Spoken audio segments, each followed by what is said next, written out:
Yes ngono tuh, biasa wae. Pokoke urip wis biasa wae. Maksudnya biasa wae, yang penting soleh, di hati soleh, rezeki ya minallah. Pokoknya taluk gue pangeran, ra usah sok suci, ra usah sok bener dewi, biasa wae. Dunia kabeh kersane napa pangeran. Ya sudah seperti ini. Yang soleh koyok salabah malah akhirnya suul khotimah. Padahal dulu disebut hamamatul masjid, tukang iktikaf. Gak tahu mulai ke masjid, tapi akhirnya suul khotimah. Wahsi sing mata ini kekasih Nabi, rupanya mata ini Hamzah, ditakdir husnul khotimah. Makanya itu ya muqallibal qulub, tsabbit qalbi ala dini. Kita tidak pernah tahu. Nah, kenapa kalau saya ngaji PD? Mereka aku muji pangeran, saya tidak pernah mikir awakku, tak penting awakku, penting muji pangeran. Ngaji itu artinya kan muji pangeran, muji ilmune pangeran, ya sudah selesai. Itu anak gue dongo itu mikir awakmu dhewe. Mulane dongo mek ngaji ku derajate dhuwur ngaji. Mergo ngaji muji pangeran, nak dongo mikir awake dhewe. Makanya masyhur itu ada dua kelompok di masjid, yang satu diskusi halal haram, yang satu berdoa. Nah, terus Nabi keluar dari rumah berdiri sempat ragu, saya kemana? Terus akhirnya Nabi ngendikan mereka itu berdoa kalau Allah mengabulkan ya disembadani. Tapi mereka belajar halal haram. Itu perintahnya Allah, saya sebagai nabi. Terus akhirnya nabi gabung kelompok yang belajar halal haram. Karena belajar halal haram artinya ingin menghidupkan hukumnya Allah Ta'ala. Tapi nak wong dongo kepinginnya iku kabul kajati. Intinya mikir awake dewi. Makanya saya termasuk ulama yang jarang berdoa. Tapi ya berdoa tapi kadang-kadang. Nah kowe kan gak kontribusi ning agama rapati ya ndonga. Oh, dasar murahan. Ya tapi piye mulang yo ora payu. Jadi kadang-kadang kula dibantah. Lah jenengan mulangi payu Gus. Lah kula ora payu, ndonga-ndonga ngono.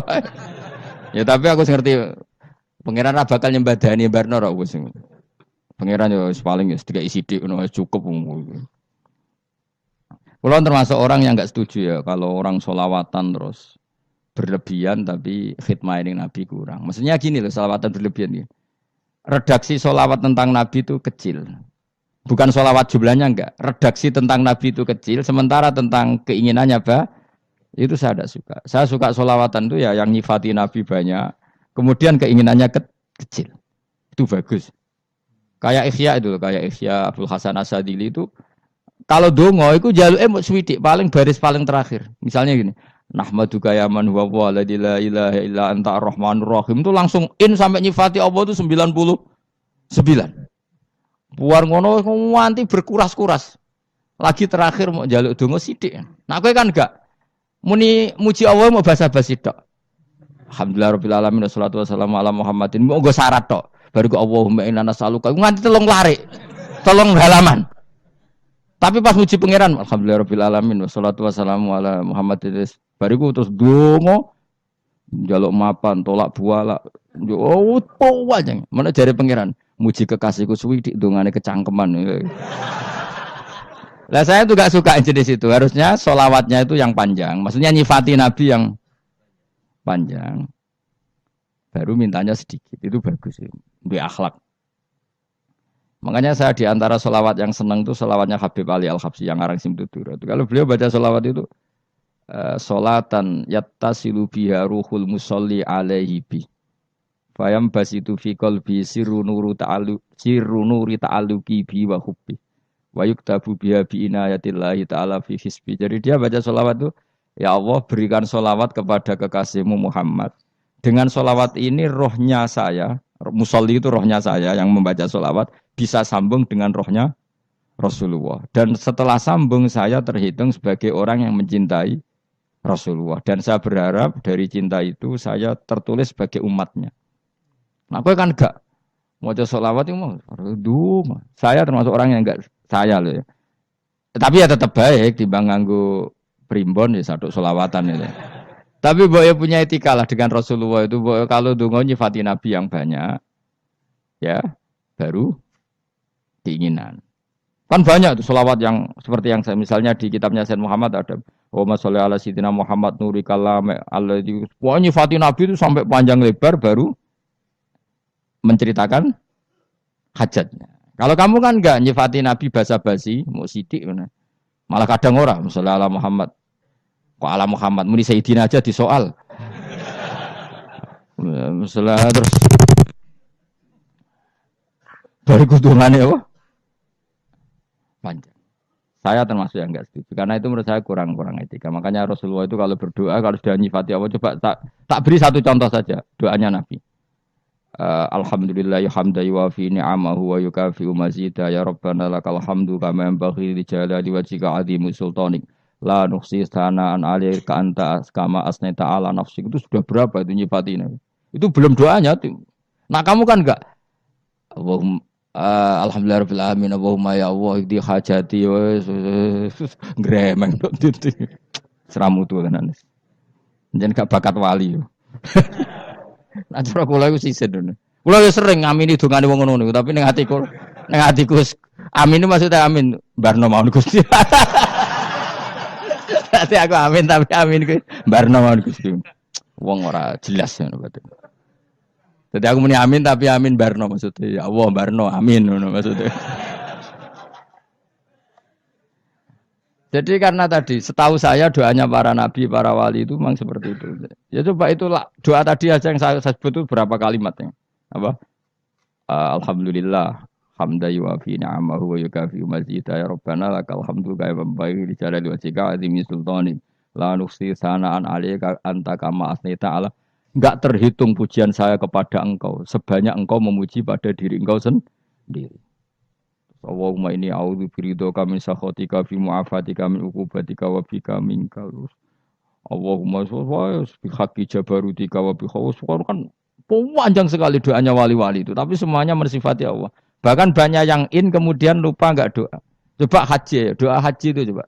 Labbaik Allahumma labbaik la syarika lak innal hamda wa ni'mata laka wal mulka la syarika lak. Wa ni'mat itu kan labbaik saya siap melaksanakan perintahmu ya Allah sa'dek. Engkau yang punya pujian, engkau la syarika lak kalau itu malah enggak ada, jarang malah ada doanya. Itu kalimatnya talbiyah semua. Allahumma antal azil akram itu sudah seperti itu. Karena tadi al mu'min yashghaluhu sana 'ala Allah min ayyakuna li nafsihi dzakiran. Mukmin sejati adalah sibuk memuja Allah sampai lupa jatah dirinya sendiri. Nah, kowe kan gak mujine Allah basa-basi, dongane tenanan. Itu jadi makhluk aneh, itu jadi hubungan mbek pangeran itu wong aneh. Ya tapi jan ra bakat wali, ngono iku dadine ngono iku. Ya tok ngono kok mari wali kakean malah gak elit.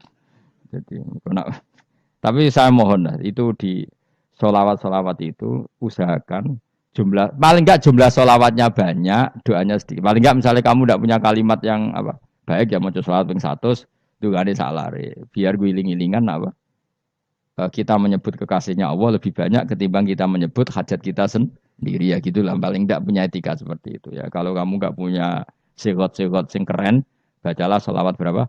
100 terus cerita awam Gusti utang kula kathah. Mungkin ra jawab wis roh ngono.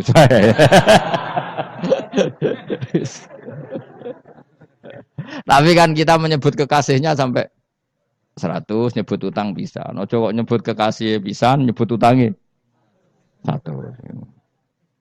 Berarti nek nek ditakoki pangeran, kowe nyebut kekasihku piro pisan, nyebut utang 100 dasar ra utang ngono mereka. Ya ada, saya termasuk orang yang nggak setuju tadi. Jadi kalau redaksi sholawat cari yang mujinya Nabi lebih lebih banyak. Karena itu nanti lebih diridhoi Allah Taala. Coba Allah sendiri kalau nyebut nabinya itu hitung saja. Laqad ja'akum rasulun min anfusikum. Jadi rasulun min anfusikum. Seorang rasul yang sejenis dengan kamu. Terus azizun, orangnya sangat terhormat. Alaihi ma'anitum. Rasul ini siap menanggung apa yang kalian tidak mampu. Kowe ra bakat mlebu swarga baru kaya syafaate Nabi akhirnya mlebu swarga. Kowe ra kelar korban, Nabi tahu ngorbankan kita semua. Dokha Rasulullah bikabsaini terus hada an ahli wa hada amman lam yudokhi min mati. Jenenge alihima anittum. Nabi menanggung apa yang kalian berat. Azizun Nabi itu ali terus harisun alaikum. Nabi sangat berkomitmen menyelamatkan kalian. Haris itu keinginan yang berlebihan itu jenenge apa? Haris, kiai kuno namanya nih ngungseng, keinginan yang over. Nabi itu sangat berkeinginan kita ini maslahat. Terus bil mukminina raufur. Allah yang zat yang super saja, kalau nyebut nabinya nyifati sebanyak itu. Ada ayat lagi misalnya, Rabbana wab'ats fihim rasulam minhum yatlu alaihim ayatika. Muhammad itu siapa? Seorang rasul yang membacakan ayat-ayat Allah. Wa yu'allimuhum, seorang rasul yang mengajari mereka Alkitab wal hikmah. Wa yuzakkihim, seorang rasul yang membersihkan akhlak-akhlak kita. Jadi artinya Allah punya tradisi kalau nyifati rasul itu banyak. Juga nyifati orang-orang sekeliling rasul. Makanya menurut saya madhab Syiah itu enggak pas. Karena Allah kalau nyifati Rasulullah itu jika nyifati orang-orang di sekeliling Rasulullah. Dan itu dengan pujian. Yaitu Muhammadur Rasulullah walladzina ma'ahu asyidda walal kufar ruhama'u bainahum tarahum ruk'an sujada yabtaguna fadlan minallahi warid wa nasimahum fi wujuhim min atharis sujud. Itu kan panjang sekali. Dan orang-orang sekeliling Muhammad adalah begini. Kayak apa Allah muji para ashabu Rasulillah? Masa kita ikut kelompok yang menghina ashabnya apa? Rasulillah. Makanya kita tetap mazhab ahli sunnah apa? Wal jamaah, yaitu mencintai semua sahabat. Karena Allah saja yang Tuhan mensifatinya dengan sehormat itu. Mensifati apa? Ashabu Rasulillah. Disifati orang-orang yang saling kasih sayang sama orang mukmin. Tarahum ruka'an, sujud dan komitmen hidupnya untuk rukuk dan sujud. Simahum fi wujuhim min asari sujud. Sudah asari sujud tidak usah diterjemah, nanti sensitif. Cuma setahu saya asar sujud itu nanti setelah di akhirat orang sering sujud itu jabahnya itu ada nurnya. Tapi kalau ada yang nafsirkan asari sujud itu warna tertentu ya semboy. Itu sensitif. Yang jelas asari sujud itu ya sudah seperti itu. Seneng kamu kok hasut. Kowe nyen provokator, nak ono apa ya? Ada hal yang begitu terus mau berlebihan. Uteke ya khisimun. Nah, kula ora ada kepentingan pokoknya ayat si mahum fi wujuhim min athari sujud, bahwa dalam jabahnya itu ada asaris sujud. Itu masyhur kan, saya terangkan ya, tapi kowe aja sensitif loh, biasa wae. Suatu saat Rasulullah itu ngendikan begini, nanti saya kata Nabi akan nyafaati kalian semua. Sahabat-sahabat tanya, ya Rasulullah dengan sekian miliar orang bagaimana kamu mengenali kita? Saya ulang lagi, suatu saat saya nanti akan nyafaati kalian karena saya kenal kalian. Maksudnya di akhirat. Ya Allah, di akhirat. Terus sahabat tanya, ya Rasulullah bagaimana engkau mengenali kita sementara nanti di akhirat bermiliar-miliar orang gitu. Terus Nabi ngendikan gini, jika kamu punya unta dengan tanda tertentu, saya ulang lagi, jika kamu punya unta punya tanda tertentu, dalam jidatnya ada begini, dalam tangannya ada gini, dalam kakinya ada gini. Maka apa kamu bisa membedakan untamu dengan unta orang lain? Ya bisa ya Rasulullah, karena unta kita khas. Misalnya kaki depannya ada putihnya, kaki belakangnya ada putihnya, dalam baduknya ada putihnya. Kata Nabi, inna ummati yud'auna yaumal qiyamati hurran muhajjalin min asaril wudu. Nanti umatku, nanti wajahnya juga bersinar. Tangan kakinya juga bersinar. Jadi asar itu saya pastikan secara riwayat itu akhirat, maksudnya tentang akhirat. Tapi bahwa yang di dunia ada yang memulai asar itu nggih monggo mawon. Loh itu bagus kan, artinya ekspresi percepatan. Enggak apa-apa loh, daripada kok kowe ra jelas ngene iki. Maksudnya ya orang ngetok kowe pancen jarang sujud tenan lho. Wis ora usah sensitif, tapi yang jelas ya nanti. Ya sebenarnya kiamat ruang samu. Nanti hisab itu nanti kalau hitung hanya sekitar 3 jam. Hisabnya sak dunia itu hanya sekitar. Karena malaikat itu tidak kesulitan sama sekali. Tak warai ya. Ini enggak akan salah saya dalam hal ini karena riwayatnya sahihah. Kenapa hisab itu hanya butuh rubu'un nahar, seperempat dari siang enggak. Anggap saja siang itu 6 jam atau 12 jam itu aja terserah. Kalau 12 paruhnya kan 6 ya. Seperti seperempatnya berarti 3. Itu gini. Jadi nanti di mahsyar itu kan yaumatab jadu wujuh wa taswaddu wujuh. Yaudah yang kafir itu kelap, hilang. Wajahnya, tubuhnya semuanya gelap. Yang mukmin itu semuanya terang. Jadi sudah yang tasyaddu wujuh atas suatu wujuh otomatis terus nyingkap. Terus pergerakannya itu delalah yang tabyadu wujuh itu ke kanan, yang taswadu wujuh ke kiri. Maka kamu jangan punya sinar yang kelap-kelip. Nanti kena bego yang karena nggak jelas tadi. Maka kamu harus sinarnya yang sejelas-jelasnya. Ghurran muhajjalin min asaril. Bila perlu nur kamu sampai menembus langit saat itu. Makanya ketika orang mukmin sudah nurnya ada di muka, ada di tangan, masih ngendikan Rabbana atmim lana nurona karena takut masih kena bigo tadi. Karena kalau hanya wudhu tok, sikil tok kan bayangkan di miliaran orang kan bisa agak kelihatan. Tapi kalau nurnya sampai nembus langit kan itu siapa kok nurnya sampai kan malaikat langsung tahu. Lane apal Quran alim kan insya Allah nurnya itu. Sama zaman itu masih berdoa Rabbana atmim lana sempurnakan nur kami. Karena nanti identifikasi malaikat berdasar tadi. Kalau ada nur berarti diletakkan ashabal yamin. Kalau nggak ada nur, ashabal shimal. Nah malaikat yang dibawa bigo itu kira-kira detail nggak? Dugaan saya kalau kelap-kelip pasti kena simal.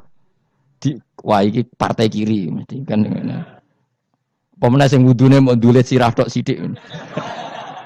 Karena anak madzhab Syafi'i. Sebetulnya meskipun tuh sebaiknya kalau basuh sirah itu kabeh ben ora kelap kelip mana aneh pepes terus dulat-dulit tok. Iku sok ben ya itu kelap kelip.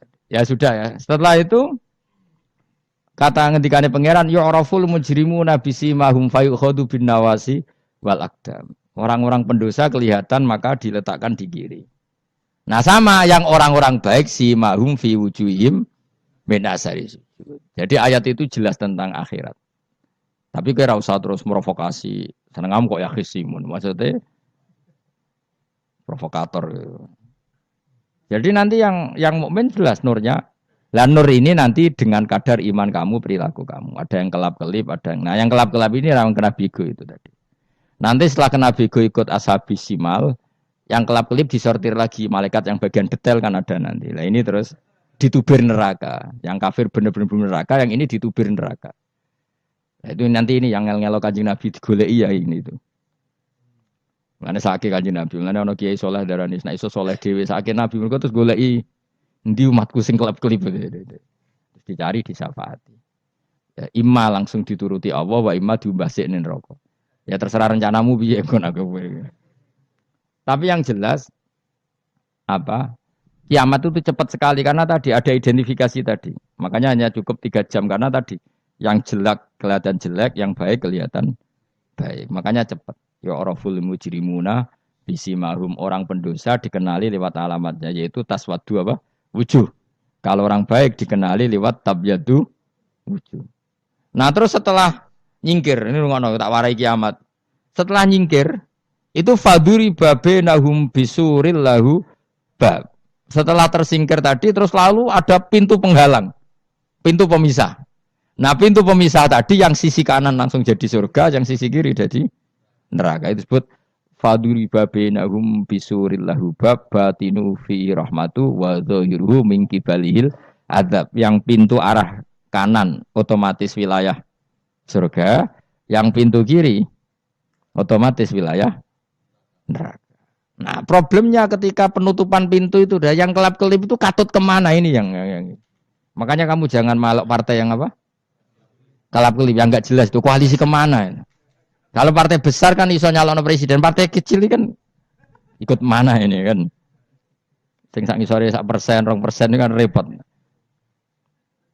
Loh coba misalnya nur kamu 2%, berarti gelap kamu kan 98%. Kira-kira malaikat mengkategorikan kemana coba? Ayo jawab. Gelap. Loh kok udah semangat. Padahal itu bagian dari kamu. Kalau satu tubuh itu sinarnya hanya 2%. Kira-kira kategorinya itu partai gelap, partai terang. Kok udah semangat kok. Berarti kegaruk kemana? Kiri. Tapi bisa saja malaikat cara berpikir gini. Tapi kok ada cahayanya ya? Padahal kata Allah, yang bercahaya ashabul yamin. Kan nggak ada bilang cahaya terang. Bisa saja malaikat, alhamdulillah berpikir begitu. Ya nanti kita rayu saja supaya berpikir ini kan. Yang penting ada cahaya. Kan Allah tidak bilang terang apa kelap-kelip. Ya mungkin saja asal ada cahaya. Dikategorikan lahu nur. Punya apa? Nur. Tapi yang jelas saat itu pun yang sudah punya cahaya masih berdoa Rabbana atsmim lana nurona. Ya Allah saya mohon sekali nur-nur kami sempurnakan. Jadi ini saya bantu teman-teman yang hafid-hafid supaya tahu maknanya ya.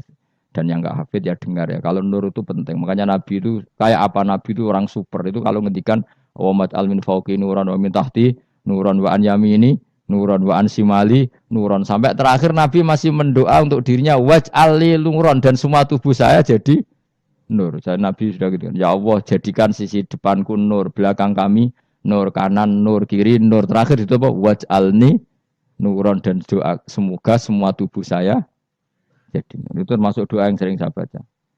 Karena saya takut kelap-kelip tadi, ini bahaya ini kalau malaikat. Saya tidak tahu cara berpikir malaikat tadi. Apa ngitung 98% maka dikategorikan apa? Gelap. Apa dihitung nurnya saja? Wong instruksinya Allah kan yang ada nur ashabul yamin. Meskipun kelap-kelip kan punya nur. Saya tidak tahu nanti ikut 2% ikut mana kalau di partai koalisi itu. Ya, ikut yang menang biasanya, ikut yang apa? Ya paham ya, makanya saya mohon. Kalau wudhu itu usahakan sempurna, terutama wudhu sholat. Kalau nggak wudhu sholat itu sebaiknya nggak sempurna, supaya ada bedanya wudhu sholat sama wudhu tidak sholat. Rasulullah itu masyhur gitu ya. Rasulullah itu kadang tawaddu'a wudhu'an khafifan, wudhu yang sederhana, yaitu hanya sekali-sekali dan tidak sempurna. Ketika ditanya as-sholat ya Rasulullah, tidak. Misalnya saya habis makan, mau tidur, biasanya ya wudhu. Tapi tentu tidak perlu sesempurna kayak wudhu sholat, biar ada bedanya. Rasulullah juga gitu. Beberapa kali beliau wudhu, tapi tidak sesempurna wudhunya untuk sholat. Masyhur itu di riwayat itu. Tawaddu'a wudhu'an khafifan, duna wudhu'ihi lis sholat. Tapi kalau wudhu untuk sholat, asbaghal wudhu, menyempurnakan wudhu. Jadi supaya ada bedanya wudhu sholat dan wudhu tidak sholat. Saya gak wong sore iso ngaji, podo kabeh. Abu Bakar ya gitu. Ana wong poso sunat kok nyediakno buka, dimarahin. Istrinya pernah nyediakan buka beliau untuk puasa sunat. Itu embernya dipecahi Abu Bakar. Ditanya, kenapa gitu? Apakah kamu akan menyaingi Ramadan? Jadi gak boleh memperlakukan puasa sunat kayak Ramadan. Ya biasa saja kalau puasa sunat kok wah buka kolak opo. Ramadannya ya iri tuh. Ini gimana kok saya disaingi ini? Jadi kabeh itu ada proporsinya, ada apa? Makanya megang Quran ya wudu, megang wudu. Nah, kabeh gitaran terus wudu, pengiran tersinggung. Piye kok menjegal gitar wudu? Jadi gak boleh kebaikan disaingi itu juga gak boleh. Bapak gue sregep wudu sampai nyekel gitar. Yo, Quran tersinggung, wah semen itu gak sembrono kan. Malaikat panitia kan ya tersinggung. Kabeh itu kan ada proporsinya apa? Ada proporsinya. Itu hebatnya Rasulullah. Jadi kalau beliau wudu, bahkan wudu itu wudu li sholat sama tidak sholat itu. Misalnya sholat sunat tuh kamu mampu ngadeg boleh nggak duduk? Boleh. Kalau sholat fardu nggak boleh, biar ada bedanya. Fardu itu spesial, nggak boleh, harus berdiri. Kalau sunat pun harus berdiri. Fardu tersinggung, piye sunat kok nyaingi aku kan gitu kayak. Ya makanya sholat fardu wajib berdiri ya. Sholat sunat boleh duduk meskipun mampu loh ya. Nggak boleh sama. Sholat sunat pun harus berdiri. Berarti ada sunat menyaingi fardu. Ya jelas ya. Jadi aturan main itu harus jelas. Nggak boleh. Makanya Abu Bakar itu nggak mau kalau ada orang puasa sunat kemudian apa? Abdullah bin Mas'ud lebih parah. Dia itu tukang nyuwepeng orang yang selalu sholat duha. Makanya saya itu duha itu jarang. Karena takut kena sweepingnya siapa? Abdullah bin Mas'ud. Itu ada orang khusyuk tiap hari duha disweeping sama dia. Apakah kamu menjadikan sholat ini jadi fardu kok mbok lakoni bedino? Awas nang mbok lakoni bedino. Di era akhir duha dilakoni bedino. Perkara ini butuh duit. Itu kalau zaman Abdul Mas'ud kena sweeping apa? Karena berarti menandingi fardu. Yes, kira usah anut ilmuku bahaya itu di sensitif. Cuma ini kan ilmu tetap tak utarakan. Biar kamu tahu, enggak boleh fardu disaingi itu enggak. Coba kan banyak ketentuannya tadi. Contoh paling gampang itu apa? Kalau sholat fardu boleh, enggak boleh apa? Duduk. Sholat sunat boleh duduk. Sholat sunat boleh di kendaraan sesuai jalannya kendaraan. Ainama tawajjahat bi rohilatu. Kalau sholat fardu, kalau kamu naik unta harus turun untuk memastikan di kiblat. Jadi banyak sholat sunat kamu dalam keadaan najis sudah tidak boleh dilakukan. Kalau sholat fardu, karena saking pentingnya fardu, meskipun dalam keadaan najis tidak menemukan alat sesuci, harus tetap sholat. Jenenge sholat dihormatil waktu. Karena nggak boleh fardu ditinggalkan. Meskipun nanti harus iadah. Karena nggak boleh mengalahkan fardu meskipun itu oleh najis. Jadi misalnya kamu pergi hanya bawa satu celana, kemudian di terminal atau apa kena najis, kena uyah sampean misalnya, kamu harus tetap wudu dan sholat. Karena nggak boleh fardu ditinggalkan. Meskipun nanti harus dah, karena sholat kamu tidak sempurna. Dalam keadaan celana kamu najis, boleh nggak sholat sunat? Oh nggak boleh. Karena kalau fardu itu darurat memang sesuatu yang harus maka dilakukan. Tapi kalau kamu dalam keadaan nggak suci, nggak boleh melakukan sholat apa? Sunat. Karena fardu itu spesial apa? Spesial.